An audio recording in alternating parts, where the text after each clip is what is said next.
Well, good evening. It is wonderful to be here, so wonderful, with all of you tonight. How encouraging to look out across the ballroom and see our friends who stand together with us in the vital work of MFI. It is wonderful to see so many familiar faces, and as we saw earlier tonight, so many new faces. And we are especially grateful for the representatives of our sister organizations and the many churches that have aligned themselves with our efforts. MFI is one of about 40 family policy councils across the nation. We are the go-to organization that has been working for 32 years to defend and strengthen Massachusetts families and provide legal advocacy, research, and promote public policy that conserves timeless objective truths and safeguards families and churches.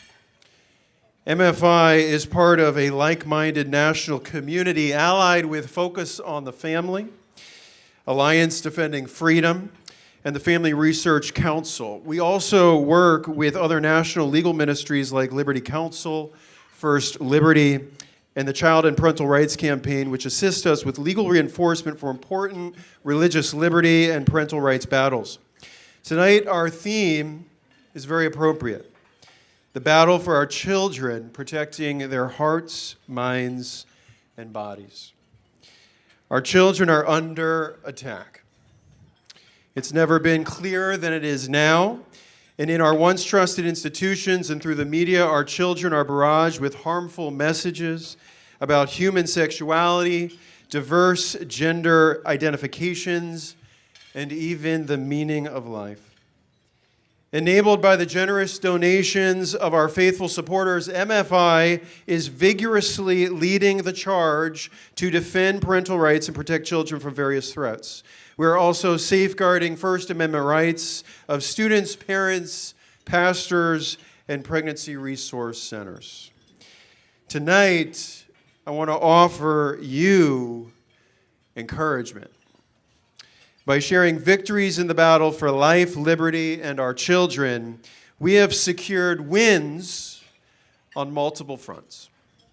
Do you want to hear about them? Tonight, we honored the courage of Middleborough 7th grader Liam Morrison when he stood firm for his right to speech. When MFI learned that he had been kicked out of class for wearing a shirt that states, "There are only two genders," we immediately took action to vindicate Liam's First Amendment rights. When the school would not back down, we filed suit in federal court with Alliance Defending Freedom. As you heard earlier tonight, the case is on appeal, and we are optimistic that the court will hand down a major victory for free speech rights coming out of Massachusetts, of all places.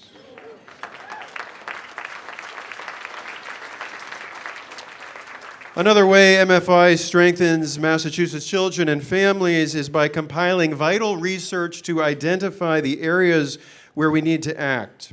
Earlier this year, we published and updated a report on fatherlessness in Massachusetts. The 43-page report covers in exacting detail the economic and social costs of absent fathers. For instance, our research revealed that daughters from fatherless homes are 5 times more likely to become pregnant as teens. There is a card at each place setting at your table that demonstrates some of our research. We encourage you to visit our website to review the report and share it with your friends, family, and church community. MFI has accomplished far more than shedding light on the vulnerabilities of Massachusetts children. However, we have effectively come to the defense of students, parents, and pastors when their First Amendment rights have been denied in public schools and libraries and by elected public officials.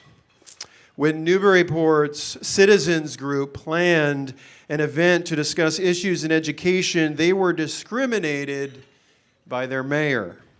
The mayor had the audacity to tear down their flyers that this parent group had posted at the local library. Working with local and national partners, MFI helped secure a $10,000 settlement and an apology from the Newburyport City government. You can clap for that, right? What's more, MFI convinced Newburyport public officials and schools to drop their requirement on the school's website that students sign a problematic diversity, equity, and inclusion pledge in order to play sports. These free speech wins set precedents that will have an impact far beyond Newburyport. If it can happen in Newburyport, it can happen anywhere, right? On Beacon Hill, when vaccine bills threatening religious liberty and the rights of parents were given a hearing, MFI presented both oral and written testimony to oppose them.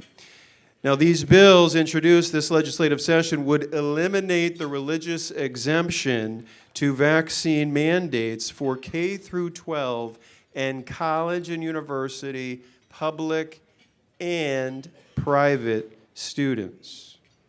MFI helped to rally hundreds of concerned parents and citizens who opposed these bills at recent hearings. It is worth noting that 90%, I'd say over 90%, of those that testified at these hearings wanted to preserve the religious exemption.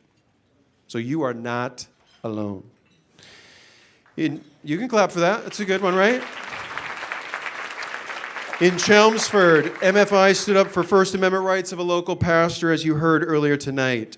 Across the country, there has been a movement by courageous pastors to counteract the drag queen story time with pro-family, biblically based pastor story hours. As shown in the video earlier, when MFI learned that the Chelmsford Public Library had canceled Pastor Kendall Langford's story hour, based on his religious beliefs, we immediately sent a demand letter, and 8 hours later, the library changed their minds.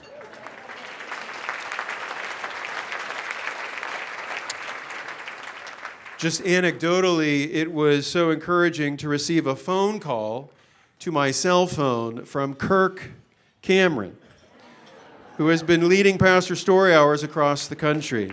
He took the time to congratulate us regarding our recent victory.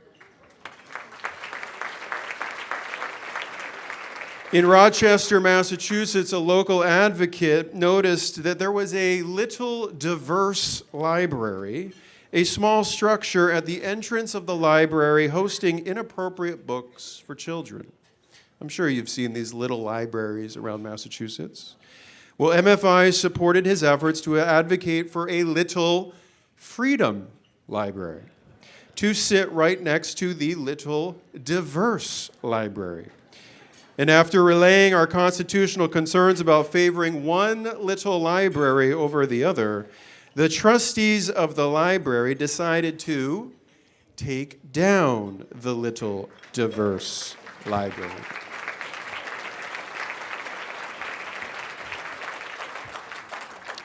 MFI is also working successfully to protect children from sexualization through our growing opt-out of graphic sex ed movement. This school year ending in June, we saw almost 4,000 students opt out of sex ed in the city of Worcester. It is worth noting that before MFI got involved, only about 5 students opted out of sex ed in Worcester. MFI is also helping advance the opt-out movement in almost 50 other municipalities in Massachusetts, not just in Worcester. Recently, MFI hosted a parent forum at a large Hispanic church in Lynn with about 1,000 attendees. We helped several Hispanic families in Lynn opt out of sex ed in Lynn.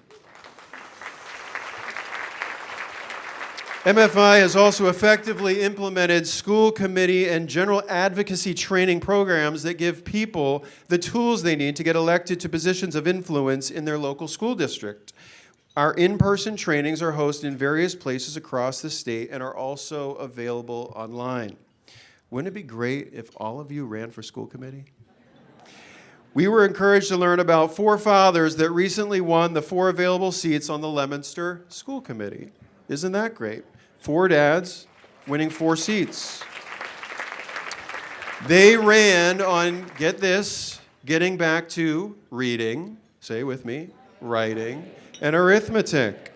So it was no surprise that one of their first efforts in office was to get rid of pornographic sex education. Amen. In addition, MFI is actively working with like-minded school committee members to adopt appropriate book policies as well as policies that will improve transparency between parents and the school when it comes to gender transition at school. MFI is also assisting families exiting the public school system. For example, just in the past few years, it has been reported in local media that about 1,000 students left the Worcester public schools. MFI has helped parents find educational options that align with their values, and from private faith-based schools to homeschool co-ops. In particular, MFI has highlighted the growing number of church-based homeschool learning centers in Massachusetts, like the one at New Hope Chapel in Plymouth, shown in the video earlier. We are aware of about a dozen learning centers that have started in the past 2 years. For example, the Westfield Learning Center, hosted by New Life Christian Church in Westfield, Massachusetts, serves about 50 students. They offer classes from K4 through 12th grade for 3 days a week, and I want you to hear this, for $500 per family per year. Who needs school vouchers, even though we'd like them? The learning center named Grow is hosted by one of the largest Hispanic churches in Worcester. Last year, they started with 3 students. This year, they have 60 students. MFI understands the importance of gathering like-minded people to engage in the battle to protect our children, and that's why we established Massachusetts Informed Parents Facebook group. Graphic content in sex education curricula and in books in Massachusetts school libraries is exposed regularly on MIP group, and parents learn useful information on ways to protect their children from harmful agendas. Massachusetts Informed Parents has grown significantly in recent months and now boasts a membership of 11,000 members. And has even gained the attention of local news sources like the Boston Globe, Massachusetts radio personalities, and advocates for children in other states. This spring, MIP expanded its online reach to additional social media platforms on Twitter and Substack. Through Massachusetts Informed Parents Facebook group, MFI is able to provide parents with the vital research, strategies, and legal help. And finally, MFI protects the most vulnerable children still growing in their mother's wombs.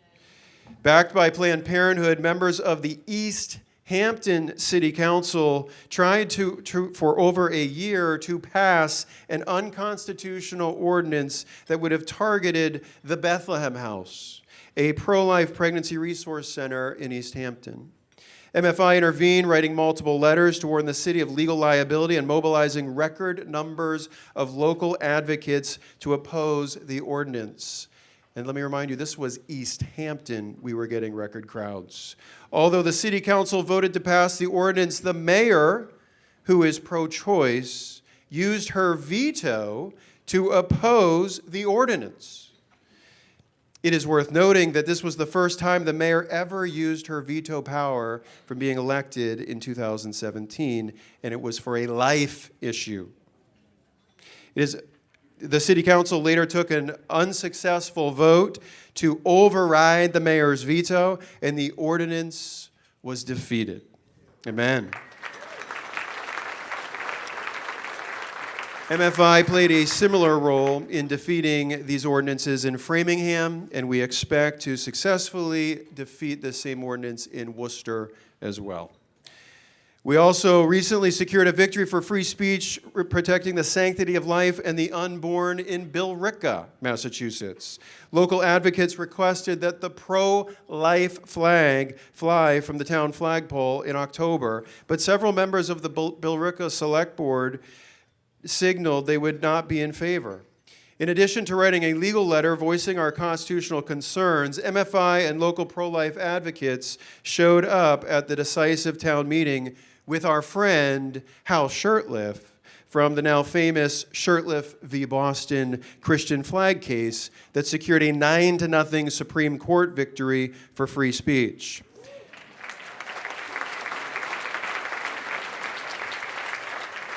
Our combined efforts secured a similar victory for free speech in Billerica, and now the pro-life flag is scheduled to fly this Monday, October 16th, through the end of the month.